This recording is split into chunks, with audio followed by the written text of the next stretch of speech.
অভিযুক্তের নাম রাশেদুল ইসলাম রাব্বি। সে কিছু করে না, এটা দিয়ে ইনকাম করে। মেয়েদেরকে ধরেন একটা মেয়েকে নিয়ে গেল, তারপর তার সোনা গয়না, কানের দুল, মোবাইল, টাকা, ব্যান্ডে ব্যাগে নর্মালি অনেক কিছু টাকা পয়সা থাকে, ওগুলো নিয়ে ইয়ে করে। তাকে অ্যারেস্ট করছে, টিমের লোকজন রিক্সা পর্যন্ত চালাইছে ওকে ধরার জন্য। আমরা আসামি ধরেছিলাম একটা অভিযোগের প্রেক্ষিতে সে একটা মেয়ে লেডির সাথে তাকে ব্ল্যাকমেইলিং করতেছিল অভিযোগের প্রেক্ষিতে। কিন্তু আমরা তাকে ধরার পরে একটার পর একটা টোটাল এ পর্যন্ত 10টা অভিযোগ পাইছি। টোটাল 10টা অভিযোগ পাইছি এবং সবগুলা একই ধরনের। একই ধরনের ব্ল্যাকমেইল করেন, কখনো কখনো কাজ করেন।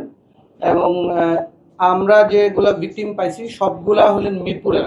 আমরা বাংলাদেশে এই ধরনের নর্মাল পাই না, নর্মাল বিহেভিয়ার, এই টাইপের বিহেভিয়ার আসামি পাই না। এটা আমার জন্য একটা মানে ডিফারেন্ট কেস। আমার আসামি প্রথমে যে কোনো একজনকে ভিকটিম, স্টার্টিংটা আমরা এখন পাই নাই, স্টার্টিং পয়েন্ট পর্যন্ত যেতে পারি না। এইটার যে স্টার্টিং পয়েন্ট, সেখানে একজন লেডিকে ব্ল্যাকমেইল করে তার মোবাইল নিয়েছেন, তারপরে তার সোশ্যাল মিডিয়ার যত অ্যাকাউন্ট আছে ওইখানে সে অ্যাক্টিভ হয়ে তার ফ্রেন্ডদের মেয়ে সেজে আস্তে করে মেসেজ দেওয়া শুরু করেন, ঘনিষ্ঠতা দিয়ে ডাকেন। এবং খুব ডাকেন হলে এরকম দুইটা ঘটনা আমরা এরকম পাইছি যে হ্যাঁ, আমার বয়ফ্রেন্ড কিছু গিফট দিছে, তুমি যদি এসে আমার ফুপুর বাসায় বা চাচার বাসায় পৌঁছে দাও তাহলে ইজি হয় আমার জন্য নেয়া। তো যখন মেয়েটা রওনা করার পরে বলে যে আমি একটু অসুস্থ, আমি আসতে পারতেছি না, আমার ফুপাতো ভাইরে পাঠাচ্ছি বা চাচাতো ভাইরে পাঠাচ্ছি। পাঠানোর পরে ওইখান থেকে সে যতগুলো ভিকটিম আমরা পাইছি এগুলো সে ইউজ করছে হলো মেট্রো স্টেশন অথবা সচিবালয়ের যে মেট্রো স্টেশনের নিচটা, ওই জায়গায় এসে কখনো ডিরেকশন দেয়, কখনো নিজেই সিএনজিতে উঠে ফুপাতো ভাই বা চাচাতো ভাই হিসেবে উঠে নিয়ে যায় হলো যাত্রাবাড়ির দুনিয়া কলেজের এখানে। আমরা 2টা স্পট পাইছি, 2টা বাসায়। তারপর মেয়েদের নিয়ে গিয়ে ওইখানে ব্ল্যাকমেইল করে, মোবাইল কেড়ে নেয়। এবং এই মোবাইল কাটার ফলে মোবাইল বিক্রি করার আগে তার সোশ্যাল মিডিয়ার অ্যাকাউন্টের যতগুলো আছে অ্যাকাউন্ট সে নিজের করে নেয়। তারপর আবার ওইখান থেকে আরেক মেয়ের সাথে শুরু করে। 4ই মার্চ আমাদের প্রথম ভিকটিমের আমরা জিডি পাইছি এবং সর্বশেষ হলো 9ই এপ্রিল। মানে এই 1 মাস 5 দিনের মধ্যে আমরা পাইছি পর্যন্ত 10টা, সে স্বীকার করছে 13টা। তার বিরুদ্ধে এই ধরনের আগে একটা মামলা ছিল কদমতলীতে। আশঙ্কা করতেছি এই ধরনের আরও ভিকটিম হয়তো আছেন যাদেরকে সে এই ধরনের ব্ল্যাকমেইল করছেন। সবাই সামাজিকতার খাতিরে, সামাজিক সম্মানের খাতিরে হয়তো অনেক কথা বলছেন না, অনেক করতেছেন না। কিন্তু আমরা আশঙ্কা করতেছি, আমরা যেটা হেডলাইন করছি ঘটনা এরকম। আমরা ভিকটিমদের পরিচয় হয়তো দিতে পারতেছি না, কিন্তু আমরা তাকে আইনের আওতায় আনা, তাকে মিডিয়ার সামনে নিয়ে আসা আসলে দরকার। আমাদের মেয়েরা যাতে কোনোভাবে এই ধরনের কোনো ভিকটিম না হয় এবং কোনোভাবেই যেন সমাজে এই ব্যাধিটা ছড়িয়ে না পড়ে, এই জন্য আসা।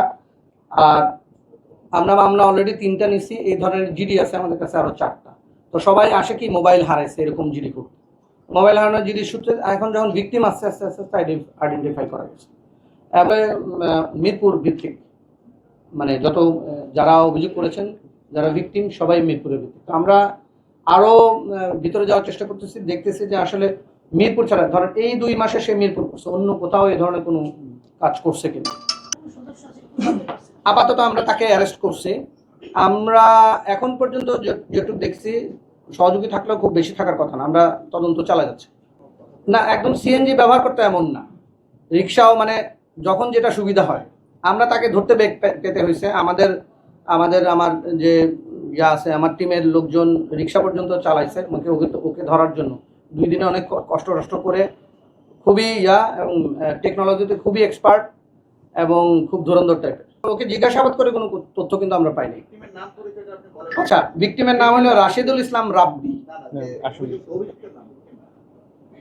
হ্যাঁ, অভিযুক্তের নাম রাশেদুল ইসলাম রাব্বি। সাধারণত তার পেশাটা কি আসলে, সে কি করে? সে কিছু করে না, এটা দিয়ে ইনকাম করে। মেয়েদেরকে ধরেন একটা মেয়েকে নিয়ে গেল, তারপর তার সোনা গয়না, কানের দুল, মোবাইল, টাকা, ব্যান্ডে ব্যাগে নর্মালি অনেক কিছু টাকা পয়সা থাকে, ওগুলো নিয়ে করে।